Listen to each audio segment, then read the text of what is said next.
muka surat 55.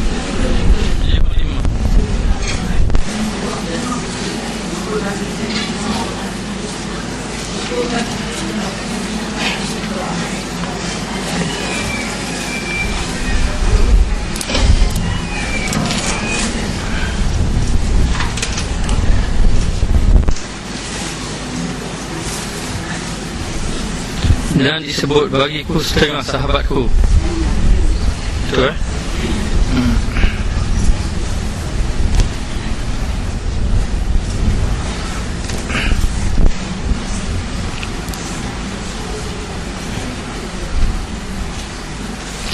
Bismillahirrahmanirrahim. Alhamdulillah Rabbil Alamin. Wassalatu wassalamu ala ashrafil anbiya wal mursalin wa ala alihi wa sahbihi ajma'in. Subhanaka la ilma lana illa ma 'allamtana innaka antal alimul hakim. Rabbi shrah li sadri wa yassir li amri wa hlul 'uqdatam min lisani yafqahu qawli. Qala musannif rahimahullahu ta'ala wa nafa'ana bi ulumi fi darain amin.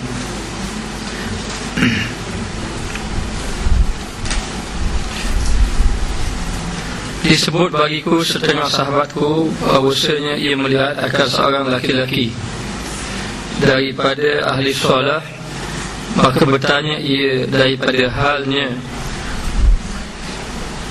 maka berkata, adakah sejahtera engkau dengan iman?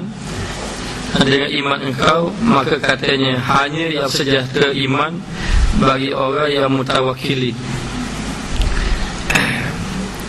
Yang ini mengenai pertemuan dengan seorang bahagian daripada sahabat kami, katanya bertemu dengan seorang lelaki yang soleh, lalu bertanya kepada dia mengenai hal lelaki yang soleh tadi.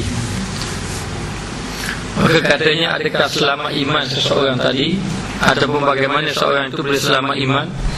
Maka jawab lelaki yang soleh tadi, orang yang selamat iman ini adalah orang yang bertawakal kepada Allah Ta'ala. Jadi selagi mana dia belum lagi benar-benar menyerah kepada Allah Ta'ala, maka dia belum lagi selamat. Orang yang bertawakal ini dengan arti kata dia menyerah segala-galanya kepada Allah. Seumpama mengenai rezeki, dia serah kepada Allah tentang rezekinya, sehingga seolah-olah dia tidak fikir langsung tentang rezeki, yang memikirkan hanya tentang ibadat dia kepada Allah Ta'ala. Jadi hari ini banyak kita masih lagi memikir tentang rezeki, sehingga kan kita duduk dalam keadaan takut. Kita takut anak kita satu hari nanti hidup susah. Kita takut anak kita satu hari nanti kehidupan dia tidak baik. Sedangkan dia tidak takut mengenai bagaimana keadaan anaknya lepas mati nanti, bagaimana keadaan amal ibadatnya, bagaimana keadaan ketaatannya kepada Allah Ta'ala. Sebab itu hari ini kalau anak-anak tidak membaca Al-Quran, tak pandai membaca Al-Quran, tidak mengapa lagi. Tapi kalau anak-anak tidak lulus puasa, tidak dapat keputusan yang baik, merasa sangat malu. Tapi kalau anak tidak pandai membaca Al-Quran, tidak rasa apa-apa, tidak rasa malu, tidak rasa biasa sahaja. Maka ini menggambarkan bahawa manusia duduk dalam keadaan ketakutan, takut sesuatu rezeki mereka tidak dapat, ataupun sudah kurang yakinnya kepada Allah. Selagi mana manusia itu kurang yakin kepada Allah, selagi itulah manusia duduk dalam keadaan tidak selamat lagi dengan Allah. Keadaan dia nanti kalau dia mati belum lagi lepas lagi dengan Allah. Apabila ditanya kepada seorang yang soleh, lalu dikatakan bahawa orang itu selamat, orang yang selamat imannya adalah orang yang benar-benar bertawakal kepada Allah Subhanahu wa Ta'ala. Maka yang dikatakan tawakal itu adalah kuat yakin dengan Allah. Orang itu bila dia ini bertawakal, dikatakan kuat yakinnya dengan Allah ataupun kuat hatinya. Maka dikatakan juga seseorang itu dicela adalah disebabkannya kurangnya ketauhidan ataupun kurang yakinnya kepada Allah.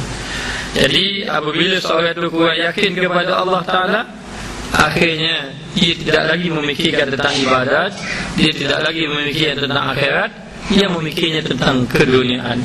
Sedangkan kita kena faham hal dunia kita seperti rezeki kita itu telah ditentukan oleh Allah Ta'ala sebelum lagi kita lahir lagi. Sebelum kita lahir, rezeki telah ditentukan oleh Allah Subhanahu Wa Ta'ala. Tapi ini tidak bermakna orang yang bertawakal itu orang yang meninggalkan pekerjaan. Dia ini kalau bertawakal dia mesti tinggal pekerjaan. Tidak. Maka bertawakal dengan arti kata dia serah tentang pemberian rezeki kepada Allah Ta'ala, tentang pemberian rezeki Allah. Maknanya kalau Allah Ta'ala beri rezeki setakat mana pun dia terima. Maka Allah Ta'ala pun suruh kita melakukan persiapan, persediaan. Kita nak makan apa, kita nak buat apa, mesti ada. Atau kita nak berperang pun tak boleh bertawakal. Berperang kemudian tidak pakai baju perang, tidak bawa senjata, tidak boleh. Hanya Allah Ta'ala sebut wa'iddu lahum mastata'tum min quwwatin wa min ribatil khairi. Maka hendaklah kamu ini bersedialah bagi kamu mengikut kemampuan kamu, daripada kekuatan yang kamu ada, daripada kenderaan seperti kuda untuk berperang. Buat persiapan. Maka bila seorang itu buat persiapan, bila buat persiapan mengikut dia ada, mengenai kemenangan, kekalahan itu dia serah kepada Allah. Allah Ta'ala beri kita tenaga, usaha, pemikiran, kita bekerja. Ada orang mencari harta dengan tenaganya, ada orang mendapat harta dengan pemikirannya. Dia duduk saja dengan pemikiran sahaja, dia dapat harta dengan memberi idea-idea yang tertentu. Maka itu usaha dia, wajib seseorang itu usaha. Tapi masalahnya kita kena pegang bahawa apa yang kita dapat itu datang daripada Allah Ta'ala. Apabila kita berjaya dalam usaha kita, kita jangan melihat diri kita, ini kebijaksanaan kita, tetapi itu adalah pemberian daripada Allah Subhanahu Wa Ta'ala. Maka dikatakan bahawa seseorang itu mestilah bertawakal kepada Allah Subhanahu Wa Ta'ala dengan sebenar-benar tawakal.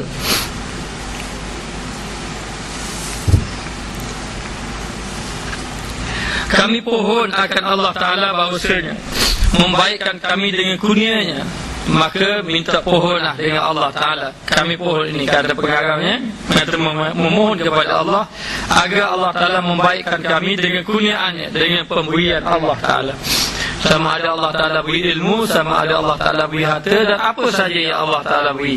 Dan jangan diambil akan kami dengan barang yang kami ahlinya, bahawasanya ia Tuhan yang Arhamar Rahimin, yang pengasih daripada segala yang mengasihi. Maka inilah, maka kita mohon kepada Allah Subhanahu Wa Ta'ala agar Allah Ta'ala memberi kebaikan kepada kita dengan pemberian yang Allah Ta'ala. Dan jangan Allah Ta'ala beri sesuatu yang kita tidak mampu menanggungnya, yang kita bukan ahlinya, ataupun kita tidak mampu menanggungnya. Nanti kita akan bimbang, akan menjadi wasak akidah. Maka tidak, kita mestilah bersyukur dengan apa yang Allah Ta'ala beri, dan menyerah diri dengan apa yang Allah Ta'ala berikan kepada kita. Jadi hendaklah seorang tadi mesti dia berpegang dengan Allah Ta'ala apa-apa rezeki, supaya kita dalam beribadat nanti, ibadat kita dengan berserah diri kepada Allah Ta'ala. Maka jangan engkau maka jika engkau kata apa hakikat tawakal, apa yang sebenarnya tawakal, kabarkan kami dan hukumnya, hukum tawakal, dan apa yang lazim atas hamba daripadanya, daripada pekerjaan rezeki. Dan beritahu hukum tawakal dan apa yang perlu kami lakukan mengenai urusan rezeki ini. Kerana tawakal ini berkaitan dengan rezeki. Manusia hari ini, kalau dia ini tidak yakin kepada Allah, maka dia kira orang itu tidak tawakal kepada Allah. Jadi banyak manusia yang meninggalkan ibadat, di antara sebabnya adalah kerana rezeki. Tinggal ibadat. Kadang-kadang kerana rezeki kita boleh fikir macam-macam jalan untuk mendapatkan rezeki. Tapi kalau kerana ilmu, kita fikir bagai-bagai alasan untuk tidak mahu belajar ilmu dan sebagainya. Jadi hari ini dikatakan bahawa Imam Ghazali menyuruh kepada kita agar kita ini mengambil berat tentang ibadat kepada Allah Subhanahu wa taala dalam keadaan yakin. Adapun rezeki ini kita serah kepada Allah taala. Jadi bagaimana hakikat tawakal? Apa yang sebenarnya tawakal? Bagaimana hukumnya dan apa yang perlu dilakukan bagi orang yang bertawakal kepada Allah taala? Maka ketahui olehmu bahawasanya sesungguhnya nyata bagimu akan ini dengan 4 pasal, 4 bab, ataupun 4 tajuk, dengan menyatakan lafaz tawakal, dan tempat tawakal, dan had dia, batasan tawakal, dan kotanya. Kotanya dikira apa ni, batasan juga pada tawakal. Adapun lafaz tawakal itu, maka bahawasanya iaitu tawakal atas timbangan tafa'al. Ini bahasa Arab. Atas timbangan itu dipanggil wazan.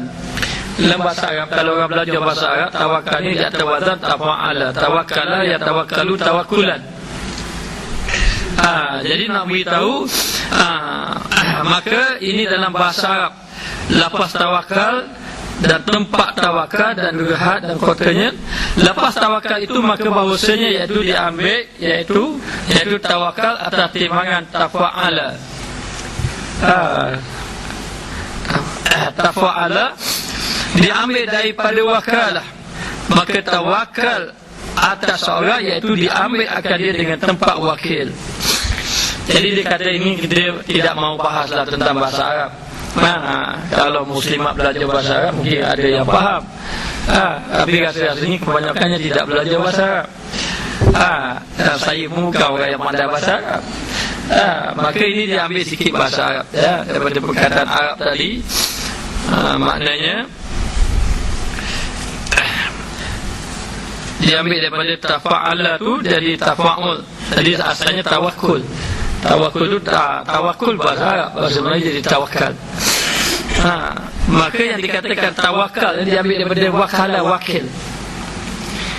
Wakil disebut daripada wakil. Kita selalu biasa kata wakil, saya wakilkan kamu untuk ambil macam ni macam ni. Maknanya jadi dikatakan di sini bahawa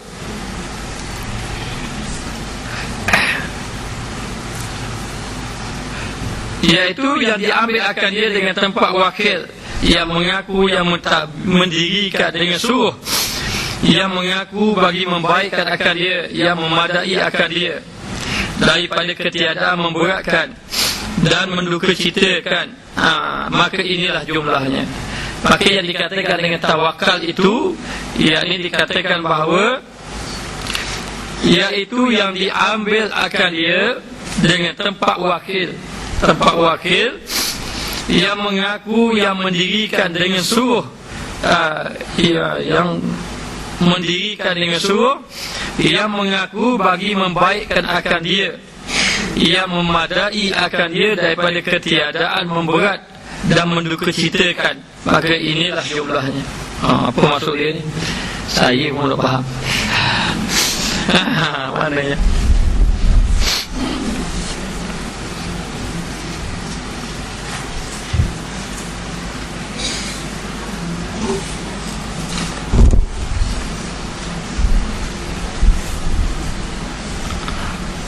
tak apa, nanti ambil tengok ikut bahasa Arab.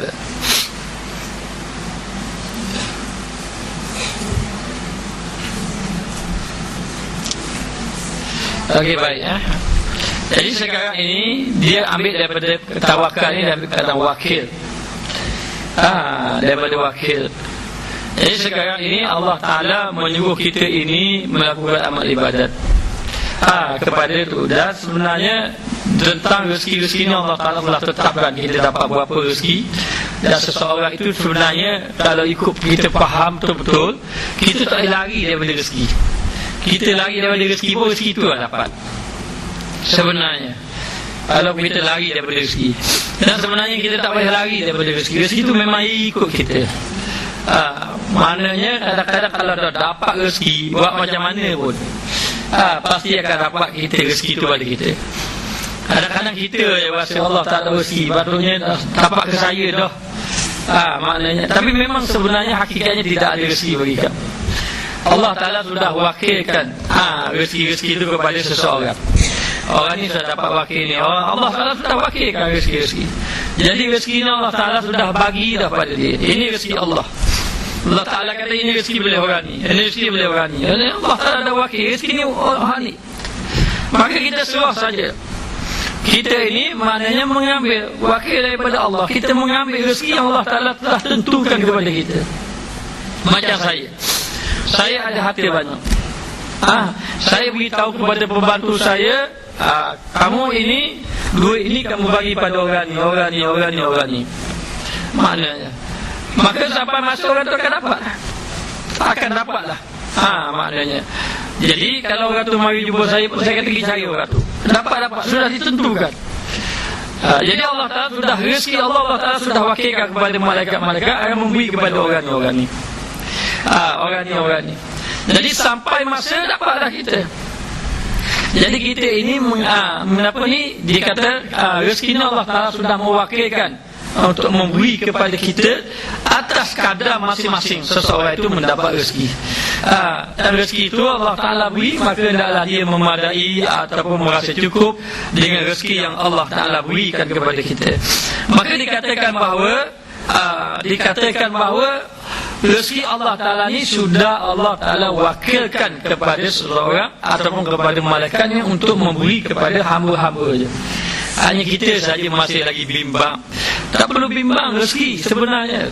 Kalau mengikut orang yang yakin dengan Allah, betul-betul dia faham, dia sudah tidak bimbang lagi rezeki.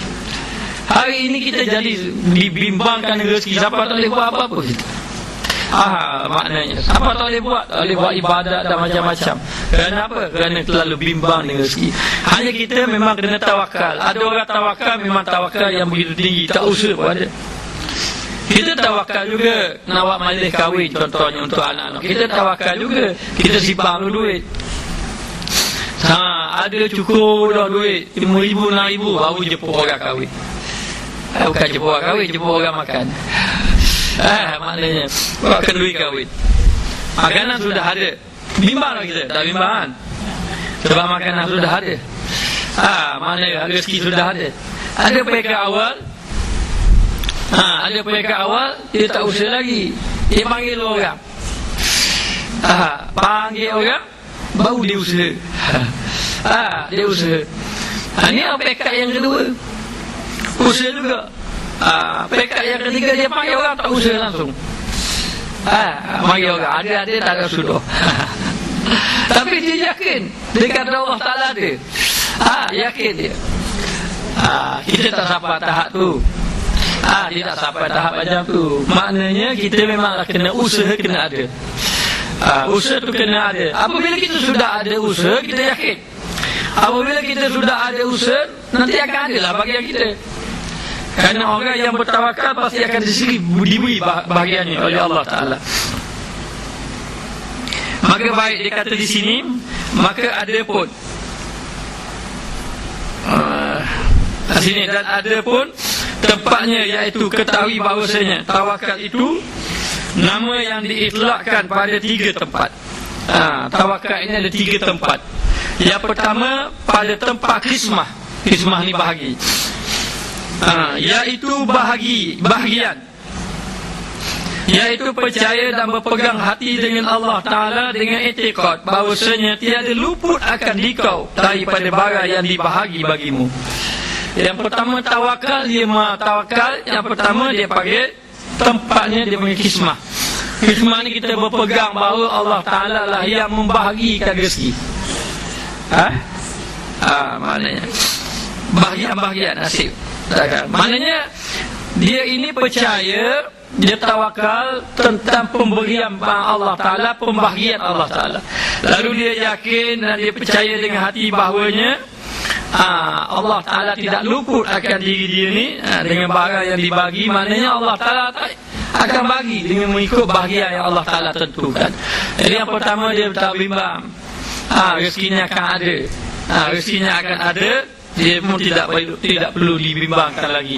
Ini orang yang tawakal. Tawakal dengan pemberian Allah. Tawakal bahawa Allah Ta'ala akan bagi kepada kita, tak perlu bimbang-bimbang. Tak perlu bimbang.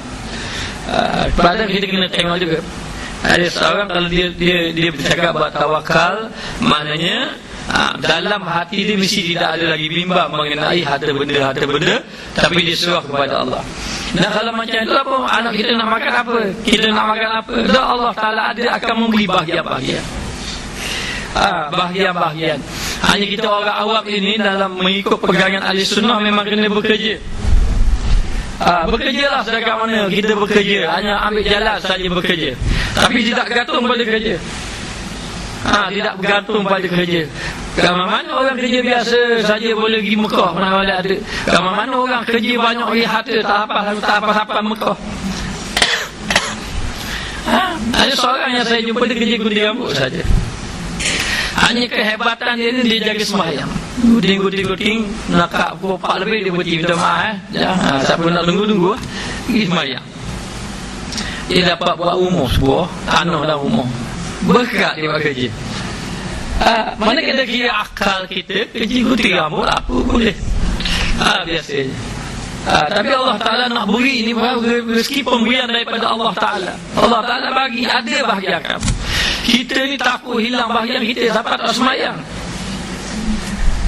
Takut hilang bahagian sampai tak semayang. Maknanya orang dah bekerja.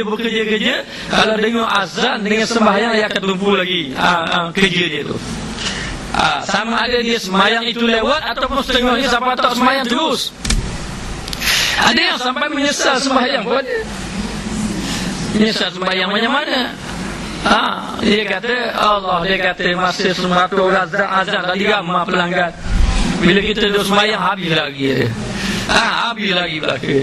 Kan Allah Ta'ala sudah sebut, wallahu khairur razikin, akulah yang sebaik-baik memberi rezeki kepada kamu. Bimbang. Dan lari pada zaman Nabi, orang lari daripada Nabi kerana rezeki, kerana perniagaan. Itu zaman Nabi. Zaman kita tak bercakap lah. Yang disebut dalam Al-Quran, wa idza ra'au tijaratan aw lahwan faddu ilaiha wa tarakuka qa'ima. Apabila diperlihatkan kepada mereka hiburan dan juga perniagaan, maka mereka pun pergi tumpu kepada hiburan dan juga perniagaan, dan mereka telah meninggalkan engkau seorang diri berdiri. Ketika itu Nabi membaca khutbah. Bayangkanlah khutbah Nabi. Orang boleh tinggalkan khutbah Nabi, kuatnya tarikan rezeki dia, tarikan perniagaan dia. Siapa Nabi berkhutbah, orang boleh tinggal. Wa tarakuka, mereka itu meninggalkan engkau qa'iman, dalam keadaan berdiri membaca khutbah. Kalau tinggal habis, itu boleh tahan lagi. Banyak habis dah baca khutbah, habis dah baru orang pergi kepada perniagaan. Tak, kata ulama, masa orang tinggal Nabi itu ketika Nabi sedang baca khutbah. Nak beritahu hari. Sebab itu Imam Ghazali dia beritahu dah bab-bab ni. Rosaknya hari ni manusia, maknanya. Dan dia tulis ini mengikutkan zaman dia. Zaman yang orang sudah bimbang dengan rezeki, seolah-olah Allah Ta'ala tak ada bahagi pun rezeki kita, seolah-olah gitu. Walaupun tak kata gitu, tetapi sebenarnya kita kena faham bahawa rezeki itu sudah dibagi. Rezeki anak kita pun sudah dibagi, rezeki isteri kita pun sudah dibagi, semua dibagi. Hanya kita tumpu pada ibadat kepada Allah Ta'ala, dan mengikut pegangan kita kena bekerja. Bekerjalah setakat mana yang Allah Ta'ala beri kepada yang kita dengan apa yang kita dapat kerja. Tapi setiap kali dapat rezeki, kita kena faham itu pemberian Allah Ta'ala. Adapun kita jangan susah hati tentang rezeki ini, tumpukan kepada ibadat kepada Allah Subhanahu Wa Ta'ala. Maka dikatakan di sini bahwasanya tiada luput akan dikau barang yang dibahagi bagimu, tak akan luput, tak akan hilang. Maknanya, maka bahwasanya hukumnya tiada bertukar. Dan inilah hukum yang sabit dengan simak ni dengar daripada Al-Quran dan juga hadis Nabi SAW. Hukumnya adalah tetap. Rezeki itu adalah ditetapkan oleh kamu, sudah tetap. Allah Ta'ala tetap. Allah Ta'ala sudah tetap, dan rezeki kita tidak berpisah dan tidak bertukar-tukar. Rezeki kita banyak mana akan dapat. Hanya kita kena berusaha berdoa kepada Allah, biar Allah Ta'ala murahkan rezeki kita. Rezeki kita. Itu kalau bertambah, itu dalam ilmu Allah. Kita tidak tahu rezeki kita tambah banyak mana. Adakah bertambah, adakah berkurang, kita tidak tahu. Tapi kita kena pegang, memang rezeki itu duduk di tangan Allah. Allah Ta'ala memberi rezeki kepada seorang tadi sudah ditetap belaka. Jadi bila sudah tetap, kita tak perlu bimbang lah.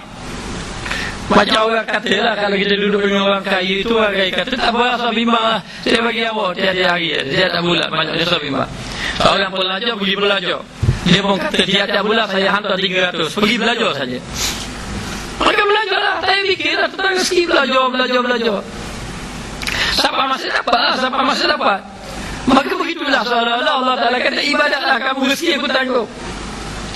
Rezeki aku tanggung, maka kita pun beribadat. Beribadat, tetapi mengikut pegangan ahli sunnah, kita kena bekerja untuk mendapatkan rezeki sebagai jalan dapat rezeki. Tetapi pegangan hati kita tetap mengatakan bahawa rezeki itu di tangan Allah Ta'ala. Yang menjadi masalahnya apabila orang itu terlalu memikirkan tentang rezeki sampai tidak beribadat kepada Allah. Nanti seolah-olah nanti Allah Ta'ala kata, seolah-olah mu ni tak percaya ke dengan rezeki yang aku telah bagikan? Tidak percaya ke dengan rezeki yang telah ditetapkan? Mana itu gambarannya. Maka tidak dapat tidak seorang tadi mesti dia memahami bahawa rezeki itu duduk di tangan Allah Subhanahu Wa Ta'ala. Dan inilah yang tercatat di dalam Al-Quran, yang Allah Ta'ala sebut, wa ma min dabbatin fil ardi illa 'ala Allahi rizqiha. Kalau binatang-binatang yang melata di atas muka bumi pun Allah Ta'ala kata 'ala Allahi rizqiha, atas Allah Ta'ala rezeki. Mana binatang yang melata pun Allah Ta'ala jamin. Dia tak sebut wa ma min nasi, dia tak sebut. Allah Ta'ala tak sebut tidak ada daripada manusia yang di atas muka bumi. Tapi Allah Ta'ala sebut binatang yang melata aku jamin rezeki. Kalau binatang yang tidak sembahyang, ada binatang sembahyang?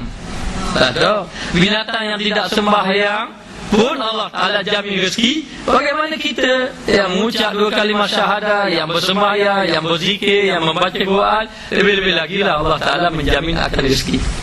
Maknanya nanti dalam hadis pun Nabi pun ada menyebutkan bahawa akan ada berapa ni, bahawa binatang yang keluar daripada rumahnya dalam keadaan perutnya kosong, keluar daripada rumahnya dalam keadaan perutnya kosong, tapi apabila dia balik saja, balik dalam keadaan perutnya penuh.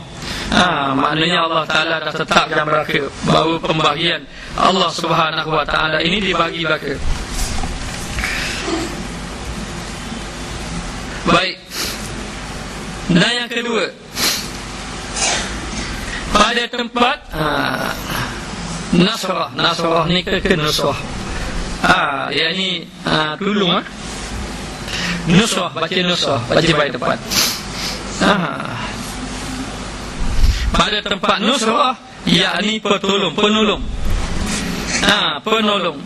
Yang pertama dia yakin bahawa Allah Ta'ala bagi. Yang kedua dia yakin bahawa Allah Ta'ala tolong dia. Allah Ta'ala tolong seorang. Siapa yang Allah Ta'ala tolong? Allah Ta'ala tolong ni orang yang buat ibadat saja. Wallahu yatawalla salihin. Maknanya Allah Ta'ala akan ambil berat orang-orang yang soleh.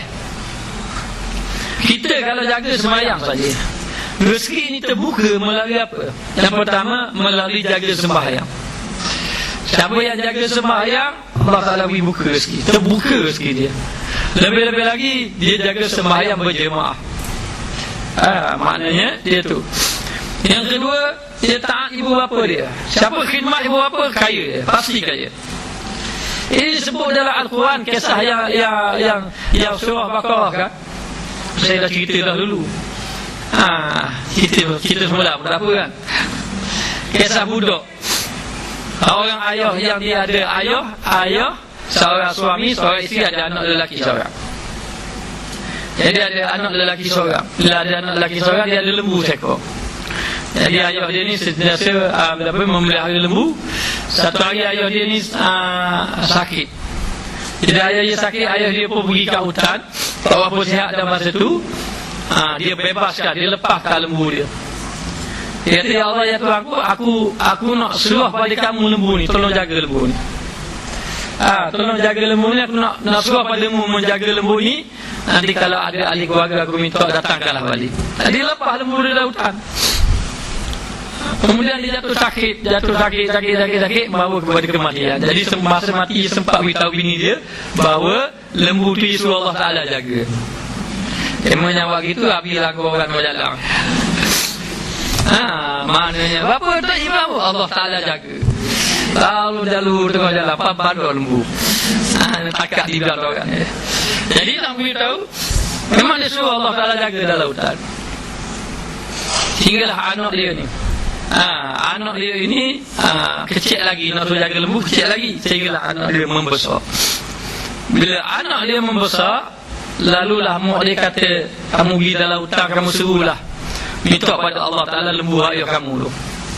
Dia minta, Allah Ta'ala suruhkan lembu yang ayah saya suruh kamu jaga, mari seekor lembu.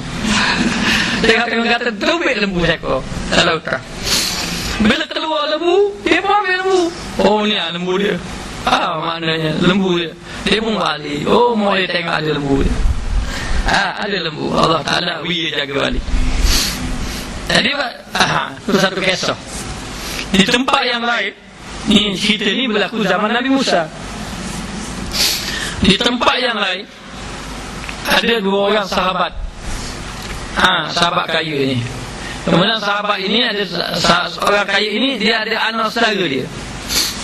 Dia anak saudara.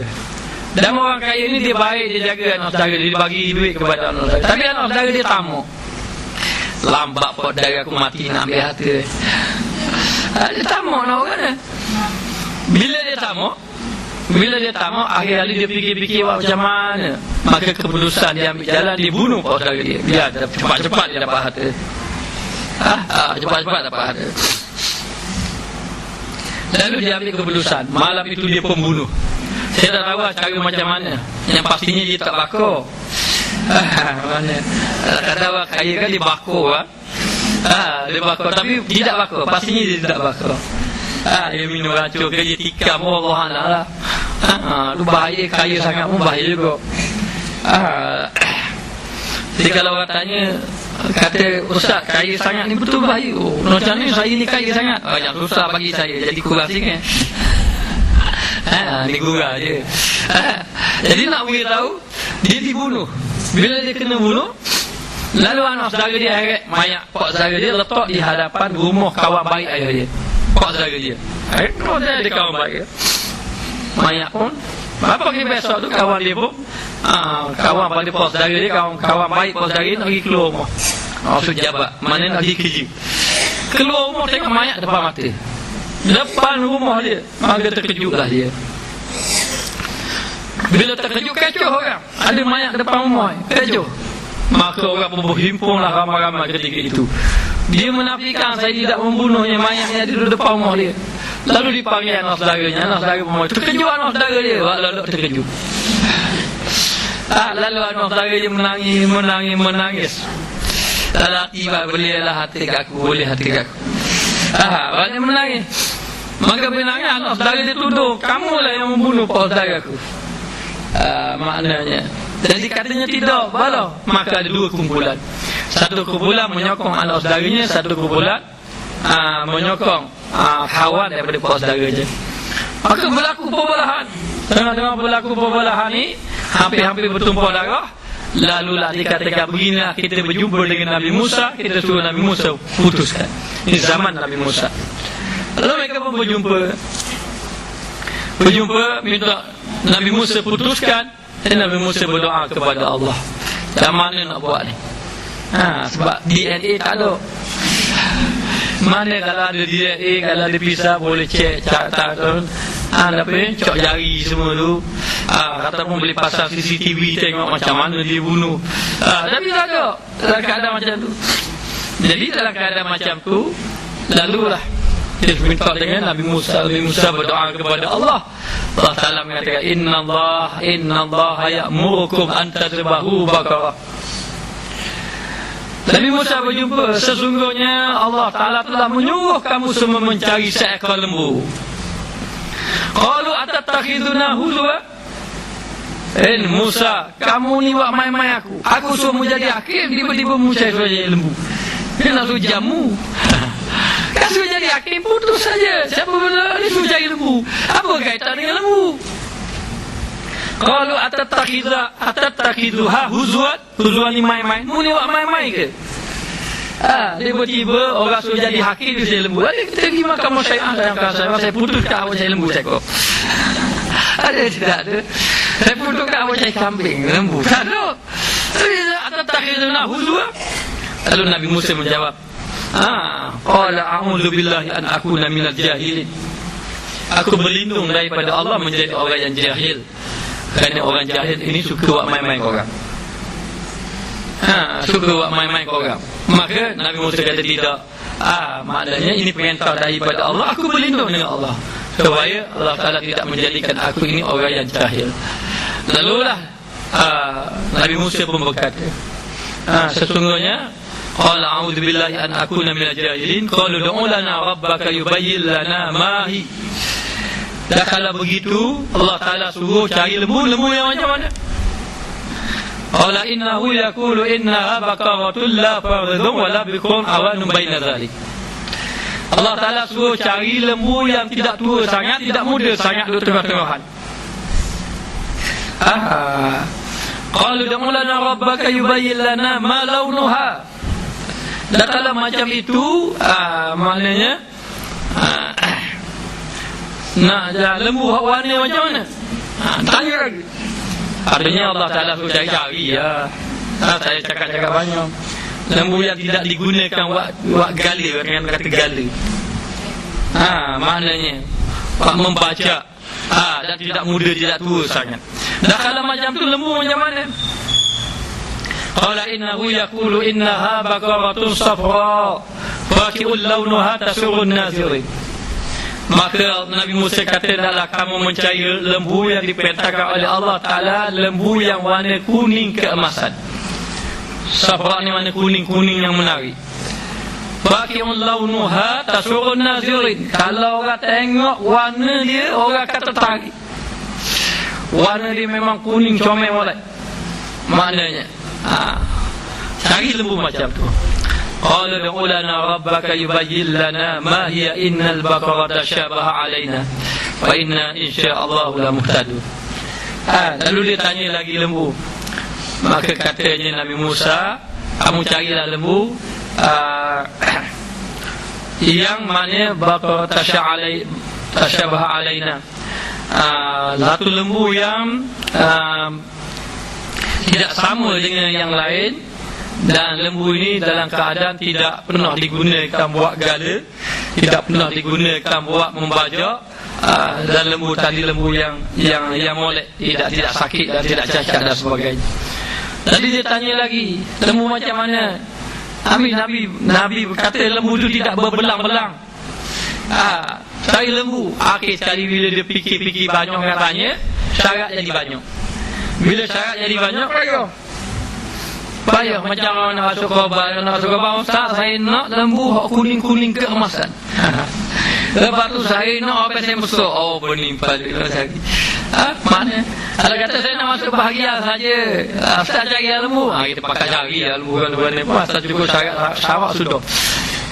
Ada yang warna kuning, ada yang warna hitam, ada yang warna abu putih gitu. Sebab tidak syarat, tapi kalau banyak sangat syarat, Allah payah. Maknanya lalu dia cari tak jumpa. Tengok jumpa comel warna kuning pula, pernah pula buat baju. Cari pula amal dia baju dah pernah buat baju, dah pernah banyak belang-belang pula dah boleh pula. Cari tak jumpa pasal. Maka dia cari, carilah, ini perintah Allah. So cari tak jumpa. Satu hari dia pergi jumpa ada budak seorang. Ada kan budak yang kita cerita? Kita budak. Jadi sebelum nak cari budak ada lembu itu, lembu budak itu menepati syarat yang ada tiga. Jadi satu hari dia hidup susah. Budak ini dia sangat khidmat kepada ibunya, sangat khidmat pada ibunya, dan dia sangat taat. Lalu ibu dia kata, kita sudah tidak ada harta untuk makan, tidak ada apa-apa, ginilah, mak mencadangkan kamu sebaik kamu jual lembu ni. Jual dengan harga. Lalu letaklah harga. Saya pun tak tahulah harga. Andai katalah 1,000 dinar lah contohnya. Jual lah dengan harga 1,000 dinar. Maknanya ikut kata mak ni. Lalu dia pun pergilah eret lembu, pergi ke pasar nak pergi jual lembu. Tiba-tiba dia jumpa orang tengah jalan. Dia tanya, budak orang tu tanya nak pergi ke mana. Lalu budak tu kata, saya nak pergi ke pasar. Tujuan apa nak jual lembu ini? Baiklah, kalau gitu jual pada saya saja. Dah berapa jual lembu yang kamu nak jual ini? Katanya, mak saya suruh jual 1,000 dinar. Lembu kamu ni molek. Mahal lagi patutnya. Beginilah, saya beli awak 1,500 dinar. 1,500. Kata budak tadi, saya tak mau jual. Kalau kita jual satu barang 10,000 contohnya, nak jual kereta, tapi waktu kata saya nak beli 15,000, kita kata ambil selalu lah. Maknanya berarti kau muju. Tapi budak ni kata tak apa, saya tak mau jual. Jual lah 1,500. Tak boleh 1,000 je. 1,500 tak apa, saya nak 1,000 saja. Sebab apa? Sebab mak saya kata 1,000 je. Mak saya kata 1,000. Ni orang taat pada ibu dia. Jadi oleh kerana kata 1,000 saja tu, mak dia kata 1,000 saja, dia tak jual. Katanya orang tadi, ginilah, kamu balik jangan jual lembu ini. Kamu balik, kamu jangan jual lembu ini. Kemudian kamu bincang ni mak kamu, kata saya nak beli 1,500. Harganya lebih kurang, harga saya tok je tu. Lalu baliklah budak tadi. Mak dia tunggu tengok balik lembu budak. Mak dia tanya, mu tak jual lembu? Tak jual, mak dia. Tak jual. Kenapa tak jual? Masa kita pergi tadi di jalan, dia orang jumpa ada seorang dia nak beli. Saya letak 1,000, dia nak beli 1,500. Itu dia jual. Mak dia kata, lah apa mu tak jual? Inilah kata mak dia, kalau dia nak beli esok ke 1,500, mu jual lah.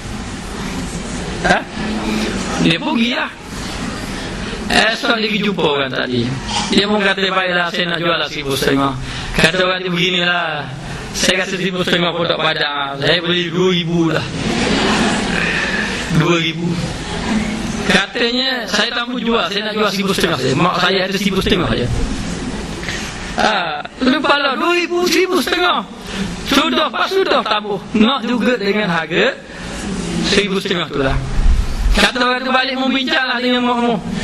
Balik bincang. Kata aku nak beli 2,000 pula. Balik mak dia tunggu, dapatlah 1,500. Balik lembu lagi. Lalu mak dia tanya, mu tak jual? Tak jual. Berapa dah dia nak? Dia nak 2,000. Maknanya hari-kali mak dia kata, beginilah Allah payah-payah. Kalau dia letak berapa pun 10,000 mu jual lah. Maknanya 2,000 ke 2,500 mu jual lah senang. Kurang jangan. Maknanya tak kata mahal tak apa. Lalu dia pun pergi lah bawa lembu tadi. Bila bawa lembu tadi nak jual, kata tak apa, saya nak jual berapa pun saya akan jual. Kata orang tu, aku tak mau beli. Tak mau beli. Lalu orang tu kata, beginilah, mu bawa baliklah lembumu. Nanti satu hari nanti lembumu lebih bernilai lagi. Bernilai lagi. Orang akan cari lembu dengan harga nilai yang seberat emas. Dia pun balik. Bila dia balik, dia pun cerita mak dia. Dan mak dia kata, gitulah, dah tu pun tak mau beli. Dia kata ada orang nak beli lagi dengan harga yang lebih mahal. Lalu dia pun jaga pun. Jaga ni, lalu dia jaga, tiba-tiba lama tu datanglah orang nak cari lembu tu. Yang Nabi Musa sifatkan lembu macam ni cari. Tiba-tiba jumpa lembu budak ni. Bila jumpa lembu budak ni, dia pun tengok warna kuning keemasan, tidak pernah digunakan buat gala. Lepas tu semua menepati syarat-syarat dia. Lalu orang ni pun nak beli. Jadi kumpulan daripada anak saudara nak beli, kumpulan kawan baik pos saudara pun nak beli. Beli, berebut pula naik harga. Tak payah tawa-tawa dah tu. Tak berapa harga. Mu nak beli apa? 2,000. Aku nak beli 2,500. Ada 3,000. Gitu berebut lah. Sehingga dikatakan lembu itu dengan harga seberat timbangan emas. Maknanya emas, maknanya kalau lembu tu berapa kilo? Lembu berapa kilo? 100 kilo Takkan 100 kilo, saya hampir-hampir tu. Saya pun tak tahu saya berapa kilo dah. 60 kilo. Lembu berak, lembu biasa. Badak kira lah asal bala pak lembu ni. Bertimbangan lembu tu secara lah biarlah.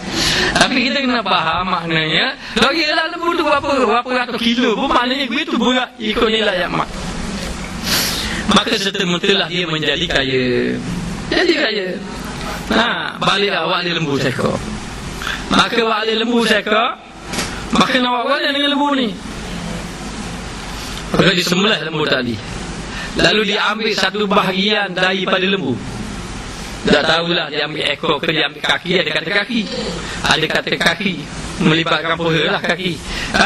Maknanya lalu dalam keadaan tu dia ambil tu, lalu dia pukul lah mayat tadi, mayat saudara tadi. Lalu bangkit mayat saudara tadi. Dia menyawa hari ambil tu.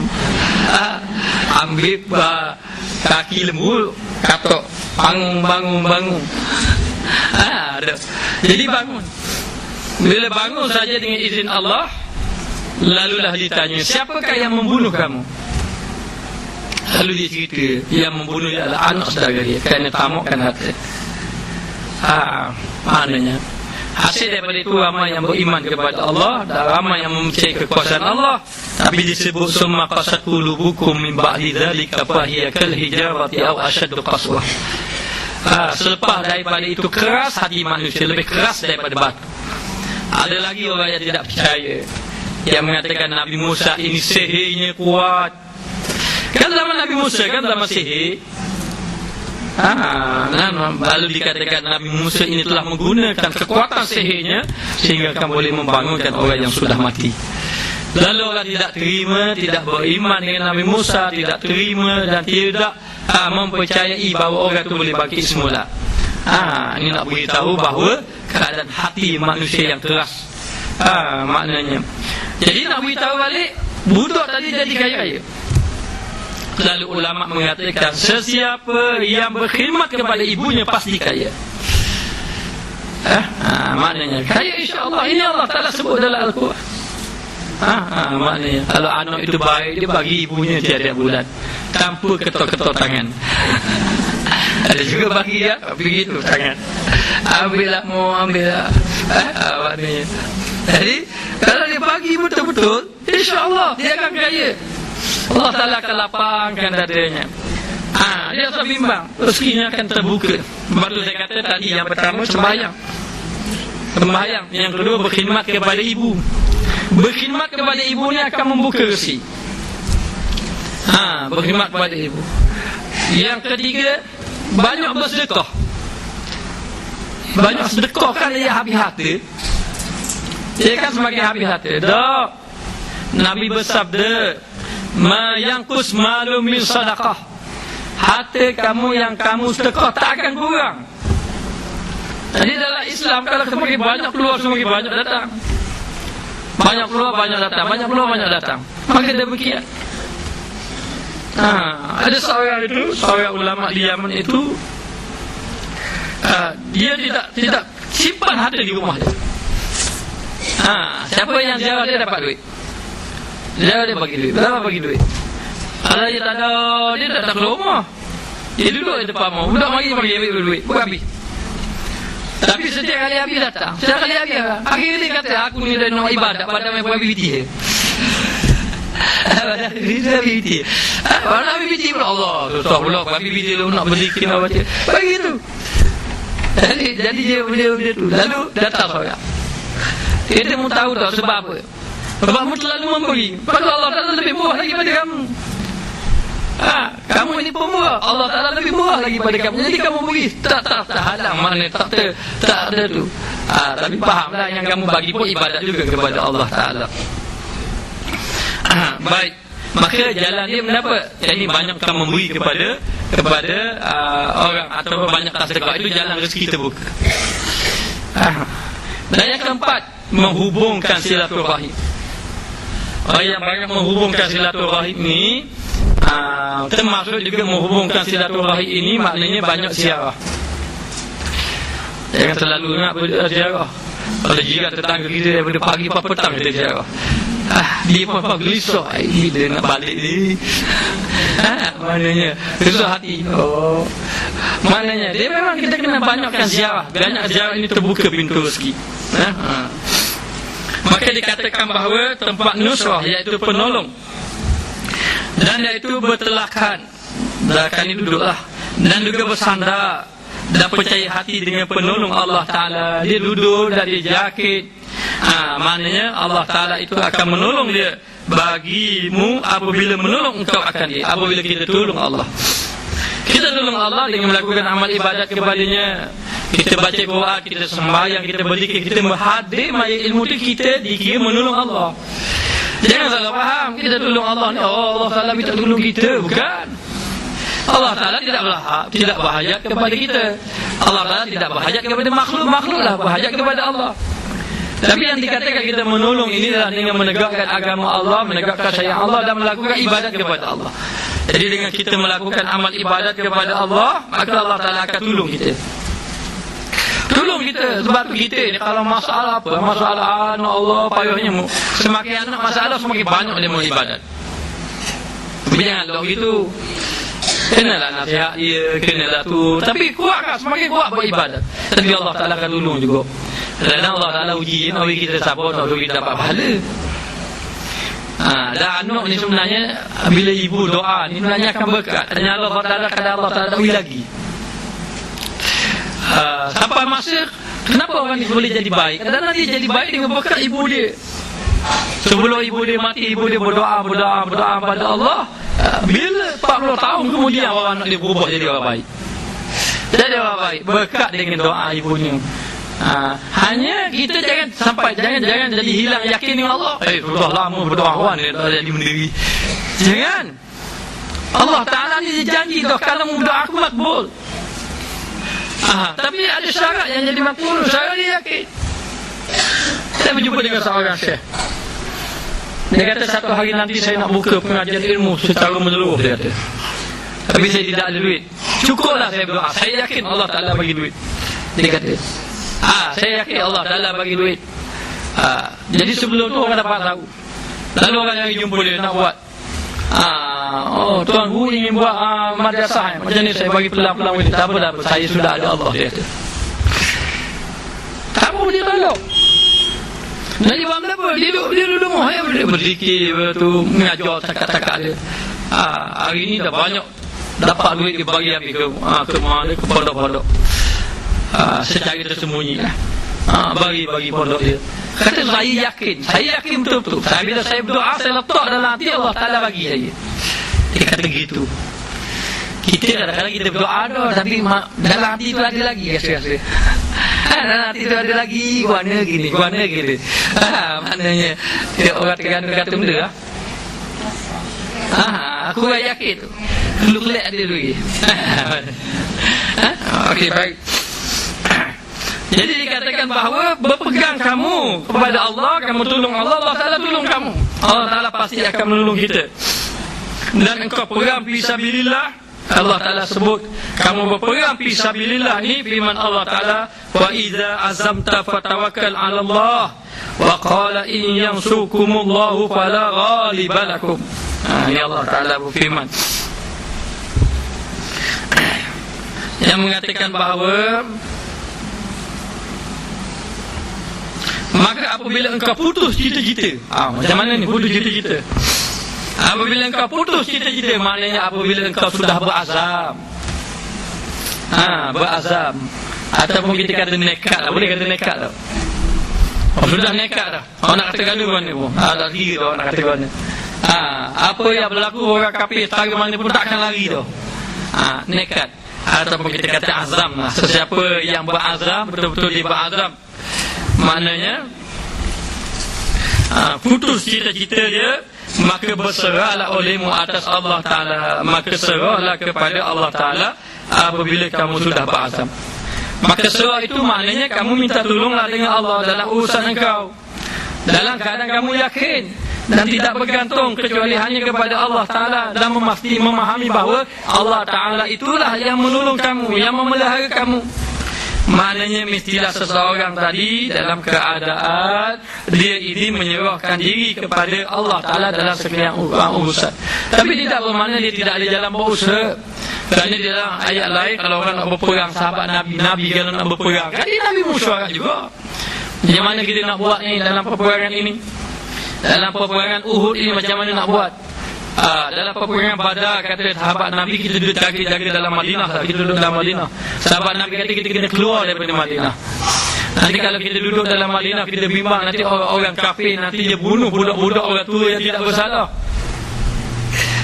Kata sahabat Nabi, kita duduk dalam Madinah, kita tahu selok-belok tempat kita.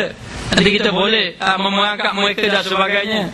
Tapi kita bimbang juga, kata sahabat ni, nanti bilangan dia ramaikan, nanti tak sempat kita, bilangan kita sedikit. Mesyuarat macam-macam. Dia kata kalau gitu kita patah balik. Itu kita teruskan peperangan. Lalu dalam perang Badar, mereka teruskan. Tapi dalam pergi tu dalam keadaan tengok-tengok ada orang nak serang dia. Pusing, ada pendapat kata balik semua, bertahan di Madinah. Dia kata Nabi mesyuarat. Baik perang Badar, baik perang Khandaq, kan Nabi mesyuarat. Nabi telah mengambil teknologi Al-Farisi yang Salman Al-Farisi mencadangkan agar menggali parit. Sebab itu kita teknologi orang kafir ini kita boleh ambil. Sebenarnya teknologi orang kafir ini datang daripada orang Islam, tapi orang Islam hilang dia punya barangan dia. Dia panggil al-hikmatu dalatul mu'min. Hikmah itu barang-barang orang mukmin yang hilang. Macam saya kata ni telah muslimat ayat ya. Yang saya kata yang telefon kita guna tu daripada Al-Quran.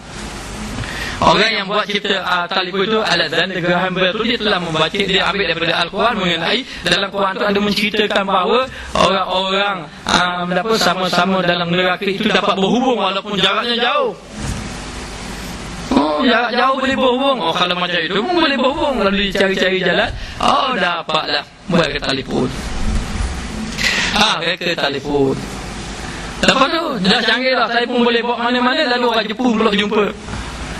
Mengenai cerita bahawa ahli syurga dapat melihat orang-orang dalam neraka. Dapat tengok gambar walaupun duduk jauh. Lalu tengok telefon ada gambar. Assalamualaikum, waalaikumsalam. Tengok muka. Saya pergi di satu kedai baru, saya tengok rupanya orang bisu lah tu makan satu meja. Dia duduk ramai.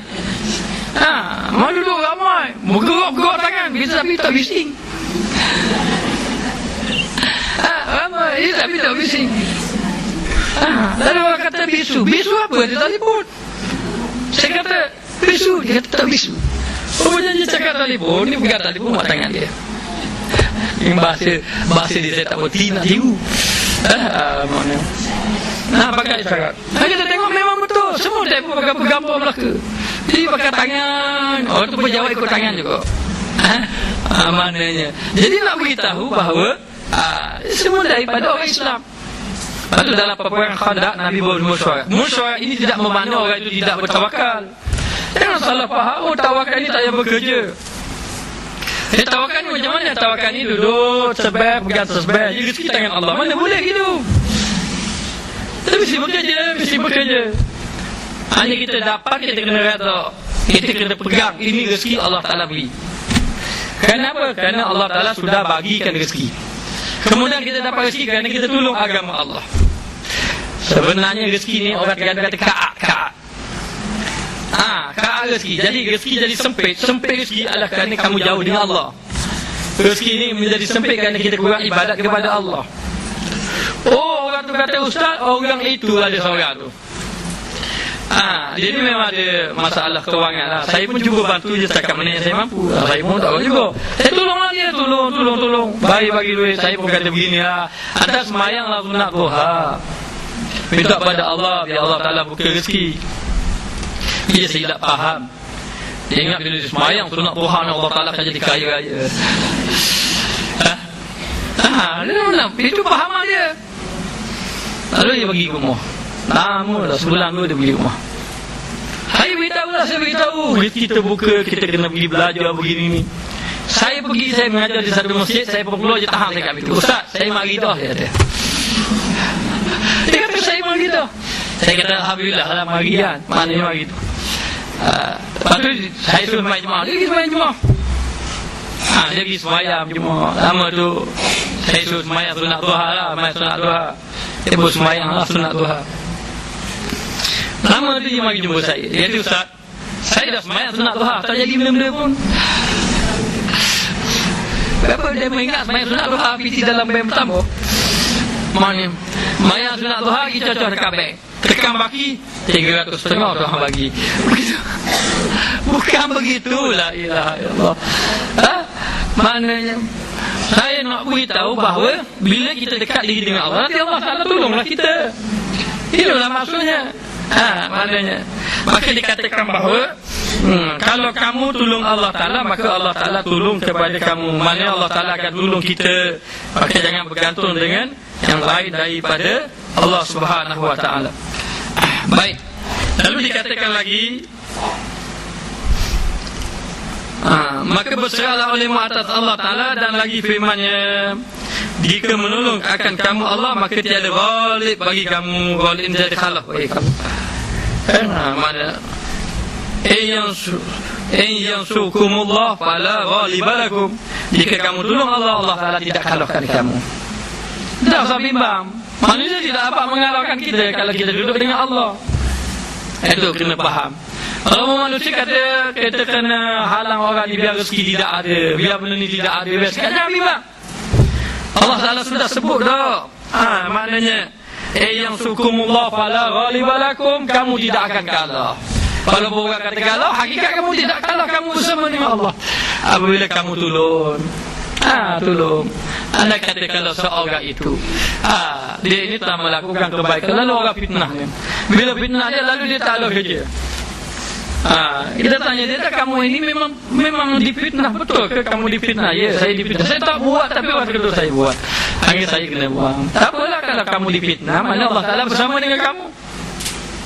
Allah Ta'ala akan bersama dengan orang yang difitnah. Allah Ta'ala akan bersama dengan orang yang zalim. Orang yang zalim, salah. Orang yang kena zalim.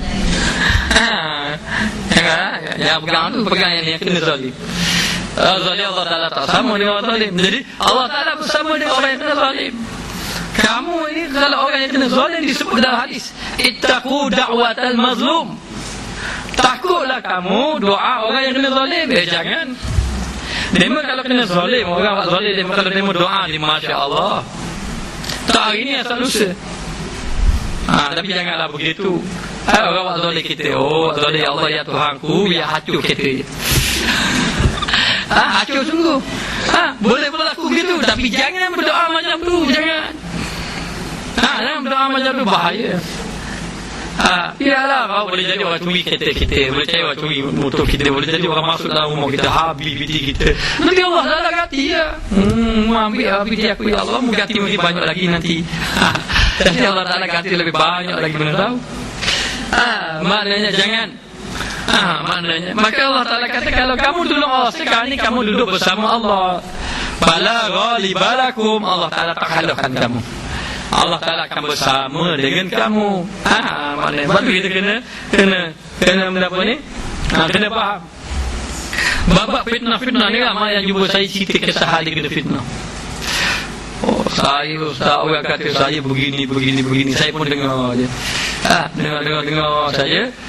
Tapi tak ada jawapan lah. Jawapan siapa lah. Mau cerita apa-apa lah. Tapi insyaAllah nanti Allah Ta'ala akan ganti. Yang paling penting kita mesti dekatkan diri kita dengan Allah Ta'ala. Allah Ta'ala janji. Apa yang kamu takut? Saya ustaz, kita masa dulu tak maju dulu. Tak ada benda, kita dah usaha sampai maju, orang sekat pulak kita. Kita macam mana? Kedah saya orang ambil. Orang ambil lah, dia kata nak bagi orang ni lah, membeli, dia nak sewa mahal, saya bayar sewa mahal. Saya bayar sewa mahal. Bila dia tengok saya boleh bayar, maju lagi, akhir kali kata nak ambil anak dia, nak duduk lah, ada orang lah, macam-macam nak beki lah. Tak apa, jangan bimbang. Allah Ta'ala nak biar lain lah. Maknanya, saya bimbang. Memang ada sungguh satu cerita. Dia ni cerita lain pula. Dia negara di kedai makan. Alhamdulillah, kedai makan dia maju. Maju. Hari kali Pak kedai naik sewa. Tak apa, tak ada masalah, boleh bayar. Hari kali dia nak tuan kedai nak orang kedai nak pergi ke China. Mungkin sewa lebih mahal ke apa. Dalam keadaan dia suruh keluar serta-merta. Kena keluar serta-merta. Kawan tu jadi gaduh, keluar ambil barang-barang tu letak dalam notok mana. Dah tak apa dah tu. Apa tak ada, itulah hasilnya. Tak apa, sabar. Nama mana? Saya tak boleh kata benda, saya hanya kata nantilah saya doakan biar murah rezeki. Murah rezeki saja. Lalu pelanggan dirama. Pelanggan dirama tengok kedai tutup, jumpa dia kat masjid suka tanya. Dia tu tak boleh tak ada, semua cari tapo. Dia tengok itu ambil tapo saya. Ada orang bagi. Tapo dia. Mana tanah terbiar dia bagi dia sewa 100 lebih je. Sewa dengan sewa murah. Wah, dah suruh saya maya ajat. Maya ajat. Kita pergi lah ni alhamdulillah maju kedai. Kata benda mujur kau kena tukar kedai. Mujur kena benda mana Allah Ta'ala kena mujur kau. Kita tak nampak hikmah. Asa antaqahu syai'an wa huwa khairul lakum. Benda tu buruk bagi kamu, benda tu kamu benci tapi baik bagi kamu. Yang kamu bimbang apa? Yang bimbang sebenarnya bukan bimbang kedai, bimbang rezeki sebenarnya. Betul tak? Ya, rezeki. Tapi kalau orang yang benar-benar bertauhid, dia nampak selalu. Nampak selalu jangan. Orang ahli kalau orang tasawuf, dia kalau dia dizalimi, dia rasa dia lebih dekat dengan Allah. Dia orang nak zalim, dia pun orang nak fitnah dia, orang nak kata dia tak kisah. Orang nak halang dia tak apa. Sebab apa? Allah Ta'ala janji, fala ghaliba lakum. Kamu tidak akan dikalahkan. Kamu pasti akan dimenangkan. Yang penting kita duduk dengan Allah Subhanahu Wa Ta'ala. Jadi yakin dengan Allah. Sebab Allah Ta'ala tolong kita. Rezeki sudah dibagi, Allah Ta'ala tolong lagi kita. Dan lagi firman-Nya, in tansurullah yansurkum wa kana haqqan alaina nasrul mu'minin. Jika kamu tolong Allah Subhanahu Wa Ta'ala, jika kamu tolong akan Allah, saya tolong kamu. Dan macam mana tolong Allah? Allah Ta'ala tidak berhajat kepada makhluk. Bahkan kitalah yang berhajat kepada Allah Subhanahu Wa Ta'ala. Dengan arti kata bahawa apabila seorang tadi menegakkan agama Allah ataupun melakukan amal ibadat kepada Allah, maka dia dikira menolong Allah. Allah Ta'ala tolong kamu. Sebab tu kita kena banyak ibadat. Semakin banyak ibadat, dekat diri dengan Allah, semakin terbuka pintu rezeki. Maknanya so bimbang. Sebab yang paling penting kita duduk dengan Allah. Dan duduk dengan Allah yang benda yang kita tak minta pun, mana mawailah yahtasib. Wa may yattaqillah yaj'al lahu makhraja wa yarzuqhu min haitsu la yahtasib. Min haitsu la yahtasib maknanya Allah Ta'ala beri dalam keadaan tidak disangka-sangka. Rezeki yang paling kita nak sekali, rezeki apa? Ada orang nak rezeki harta banyak dah, bukan tu. Dia panggil rezeki makrifat. Rezeki hati kita ni ingat Allah 24 hours, 24 jam. Mana kita betul ingat Allah Ta'ala, hati yang hidup betul-betul pada Allah. Maknanya itulah siapa dapat rezeki itulah paling besar. Ataupun kita faham rezeki bertauhidkan kepada Allah. Rezeki betul-betul, hati kita betul-betul bertauhid kepada Allah Ta'ala, serah kepada Allah Ta'ala. Maka dikatakan lagi, dan lagi firman-Nya, dan adalah sebenarnya atas kami menolong bagi mukminin, wa kana haqqan alaina nasrul mukminin, sesungguhnya kami ini menolong orang-orang yang beriman. Menolong macam mana? Menolong mereka daripada kena bala. Dan Allah Ta'ala menolong mereka juga dengan menzahirkan kemuliaan Allah Subhanahu Wa Ta'ala. Mana Allah Ta'ala beri kepada mereka itu dengan kemuliaan. Dia datangkan Nabi di antaranya, dan juga didatangkan ulama-ulama untuk menolong kita atas kuat agama kita. Sebab itu kalau kita tolong agama Allah, Allah Ta'ala tolong kita. Itulah juga. Moga-moga Allah Ta'ala tolong kita. Jadi kita pun bersyukur, alhamdulillah. Nanti malam ini akan ada ulama daripada luar negara datang sini, agar kita ini bersama-sama dengan Allah Subhanahu Wa Ta'ala. Tapi jangan susah. Jangan susah. saya dah cerita lama, dah apalah. Orang fitnah saya macam-macam. Cerita ini sampai ke Yaman, sampai ke Mesir. Anak murid saya pergi ke Mesir, siapa bertanya, anak murid Ustaz agama. Oh begitu, pandai saya ngobrol dia. Sampai ke Mesir, sampai ke Yaman. Tapi yang saya gembira, sangat gembira, habis daripada Yaman kata, oh kalau macam tu saya nak tolonglah Ustaz ni. Jadi anak murid saya boleh pergi ke Yaman. Mana kerana tu kata boleh pergi ke Yaman tanpa kita minta. Kita tak minta, tak tulis surat, kita tak bincang apa-apa. Habis dia tawar kepada saya agar hantar pelajar saya 4 orang ke Yaman. Tahun ni minta lagi. Siapa Syekh lu benar pun nak ambil juga anak murid saya. Maknanya ini kita kata tolong apa, Allah Ta'ala tolong. Allah Ta'ala tolong kita. Jadi banyak tempat. Saya ingatkan tengah bulan 4 ini pun nanti pelajar kita akan pergi ke Indonesia, belajar di sana, di Mesir, di Mesir kita tidak hantar, di Yaman pun setahun 4 orang kita akan boleh hantar di sana. Kita fikir, kita rasa bersyukur kepada Allah agar Allah Ta'ala ampunkan dosa kita. Ini mungkin pertolongan daripada Allah Subhanahu wa Ta'ala. Wallahu a'lam.